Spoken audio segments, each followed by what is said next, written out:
Salut les gars, aujourd'hui j'ai décidé de vous faire une vidéo sur le headstand hold qu'on appelle également tripod ou encore trépied en français. Alors pourquoi j'ai décidé de vous faire une vidéo sur cet exercice? Eh bien tout simplement parce que j'estime que c'est une progression hyper importante et hyper intéressante pour tous ceux qui veulent aller chercher des mouvements comme la marche sur les mains ou encore le handstand hold en statique. Et ça va également être intéressant pour tout ce qui va être handstand push-up, que ce soit en strict, en keeping, voire même en free. Et donc aujourd'hui je vais vous montrer une série de positions et de progressions que vous allez pouvoir intégrer dans votre entraînement, que vous soyez coach ou athlète. Le problème quand on débute sur tout ce qui va être inversion ou travail la tête à l'envers, c'est qu'on a une très mauvaise proprioception, une très mauvaise perception de son corps dans l'espace.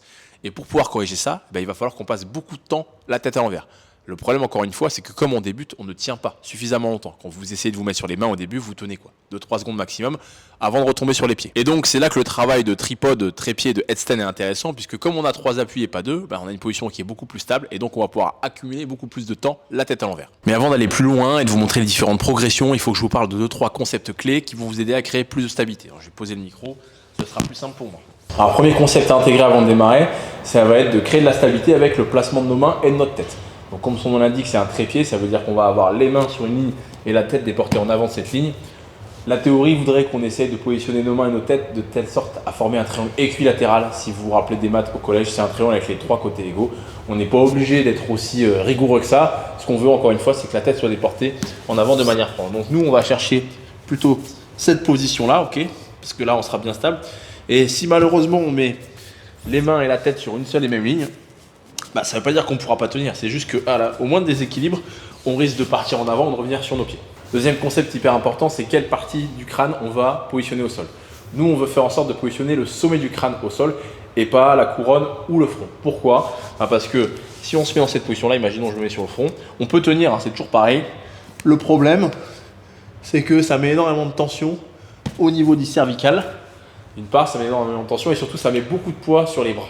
L'idée entre guillemets, c'est que si on est bien positionné sur le sommet du crâne, on n'a même pas besoin des bras pour tenir puisque tout le poids repose sur la colonne. C'est pas ce que je vais vous demander de faire, mais regardez.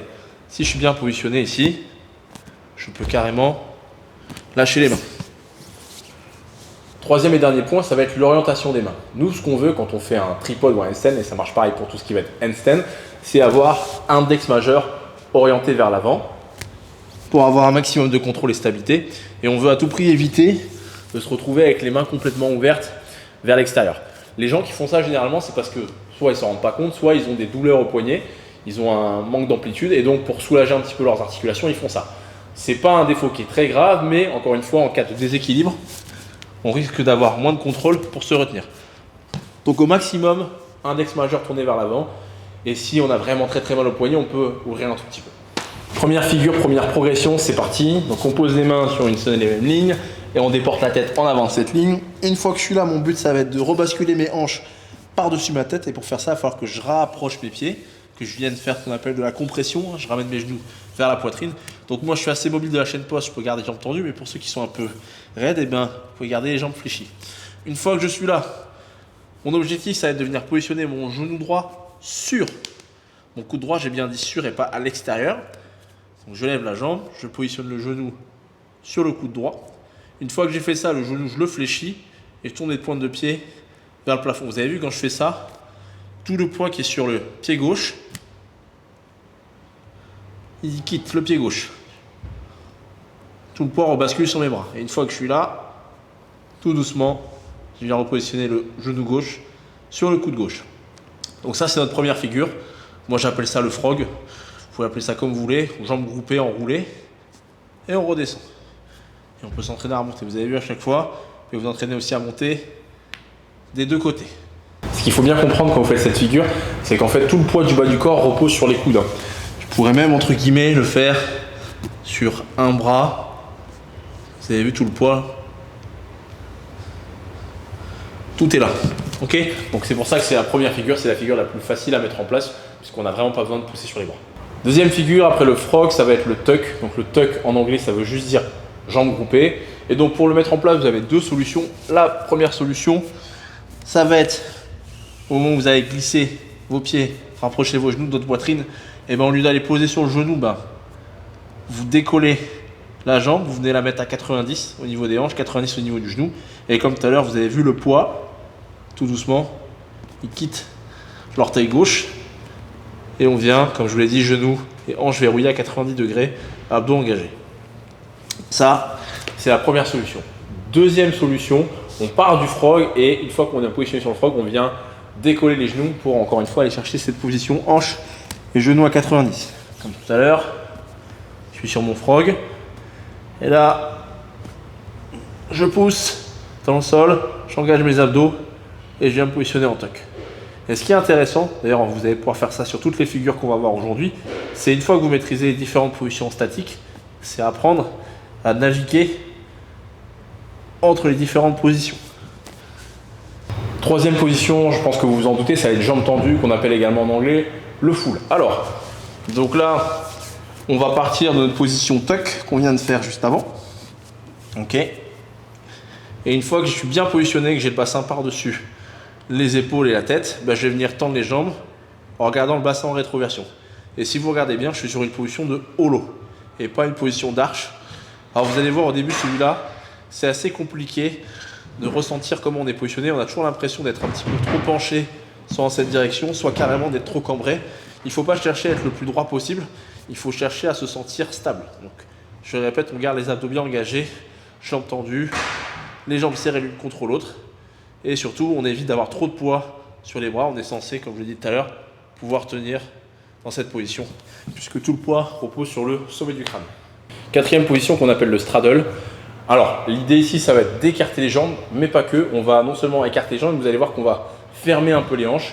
Vous allez voir que ça va être très intéressant pour la cinquième figure. Alors, donc là, du coup, je pars directement jambes tendues. Je rappelle aussi qu'on peut travailler à la transition entre jambes groupées et jambes tendues. On peut même faire frog, tuck, full. Mais bref, là, c'est pas ça qui nous intéresse. Donc, je suis en full. La première chose que je vais faire, c'est laisser mes pieds partir vers l'extérieur. Ça, c'est la première étape. Une fois que je suis allé au maximum de mon amplitude ici, vous avez vu, là, pour l'instant, mes jambes sont droites et alignées par rapport à mon buste. Là, ce qu'on va essayer de faire, c'est de venir casser un petit peu les hanches, fermer les hanches, pour venir chercher la position straddle. Et je remonte. Vraiment intéressant sur celui-là de faire le va-et-vient entre les deux positions pour essayer de bien ressentir tout ce qui va être mobilité au niveau des hanches. Puis bien évidemment, on marque la position, c'est important.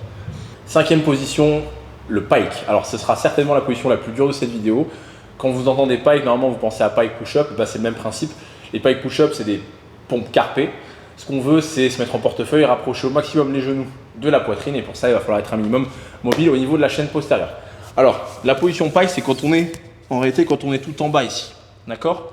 Et en fait, ce qu'on va voir là, c'est les différentes entrées pour arriver dans cette position. On ne va pas partir du sol, on va essayer de partir à chaque fois d'en haut, jambes tendues, contrôler la descente, venir chercher la position de pike et remonter. Et on va le faire de 3 manières différentes. Et les 2 premières méthodes seront un petit peu plus faciles que la troisième, puisqu'on va diminuer le bras de levier. Puisque le moment où il y a le plus de tension, vous allez voir, c'est pas quand on est là, c'est quand on est ici à 90, parce que c'est là où il y a le plus de poids qui est déporté par rapport à notre centre de gravité. Alors première solution, comme je vous l'ai dit, on va partir de la position jambes tendues. Donc je me place bien, j'engage mes abdos. Et là, la première chose que je vais faire pour aller chercher le carpé, ça va être d'abord d'enrouler mes genoux, de venir enrouler mon bassin et de ramener les genoux au maximum à la poitrine. Voilà, et une fois que j'ai fait ça, la seule chose que j'aurai à faire, entre guillemets, ça va être de tendre mes jambes. Une fois que j'ai tendu mes jambes, je fléchis mes genoux et je remonte pour venir rechercher ma position de full. Je vous remonte, j'enroule au maximum mon bassin, je tends les jambes. Si je ne suis pas très à l'aise sur la position, je peux même reposer les pieds au sol, faire une petite pause, hop, redécoller et revenir chercher mon full. Deuxième version, on va toujours partir de la position full, mais cette fois-ci, on va aller chercher dans un premier temps la position straddle. Et je ne sais pas si vous vous rappelez, sur le straddle, on écarte les jambes et ensuite on vient fermer les hanches légèrement. C'est-à-dire qu'on commence justement à venir chercher cette position de carpé. Et donc là, on va continuer jusqu'à ramener les jambes devant en position carpé complète avant de repartir vers l'extérieur. Donc je vous montre ça. Donc, on démarre en full comme tout à l'heure, abdos bien engagés. Je pars en straddle, donc pour l'instant les pieds partent vers l'extérieur. Ensuite je casse les hanches, je ferme et je continue à les fermer. Je viens joindre les pieds juste devant pour montrer dans la position pike. Et je repars vers l'extérieur de manière contrôlée. Je vous refais. Hop et hop. Si vous voulez, une fois que vous avez effectué la descente, vous pouvez remonter par devant. Ok? Et là en fait c'est comme tout à l'heure, le point compliqué à 90 degrés, là où il y a le plus de bras de levier, ben on l'évite, puisqu'en fait on vient passer autour, on le contourne. Troisième et dernière version de la position pike, certainement la plus difficile, vous vous en doutez, on va passer directement de la position full à la position pike carpe, et donc ça va demander une bonne mobilité au niveau de la chaîne postérieure, mais aussi d'avoir un bon contrôle et un bon gainage. Donc c'est parti, je vous montre ça. Donc là l'idée, c'est toujours la même, c'est de partir jambes tendues, on va venir fermer les hanches, et pour ça il faut également que je pousse mon bassin dans la direction opposée, un petit peu en avant, afin de pouvoir retrouver plus facilement la position carpe, et on contrôle. Essayez de freiner au maximum la descente, gardez les abdominaux engagés. Et quand vous arrivez en bas, soit vous repartez directement, soit si c'est un peu dur au début, on repose les pieds, on fait une petite pause, on relâche, on pousse et on remonte. Toujours de manière hyper contrôlée, vous avez le droit si vous voulez pour les plus raides d'entre vous d'avoir une légère flexion au niveau des genoux. Ça y est les gars, on arrive au bout de cette vidéo, j'espère que ça vous a plu, que ça vous sera utile. Si c'est le cas, n'hésitez pas à me le dire en commentaire. Pareil, si vous avez des questions, vous me le dites en commentaire. Je pense que vous l'avez peut-être vu pour certains, j'essaie de produire du contenu plus régulièrement en me concentrant avant tout sur le fond et pas sur la forme. Je vous fais pas des montages qui tirent dans tous les sens, etc. On se concentre sur le coaching, la gym et voilà l'état d'esprit de la salle. On espère que ça vous plaît. On se revoit très bientôt.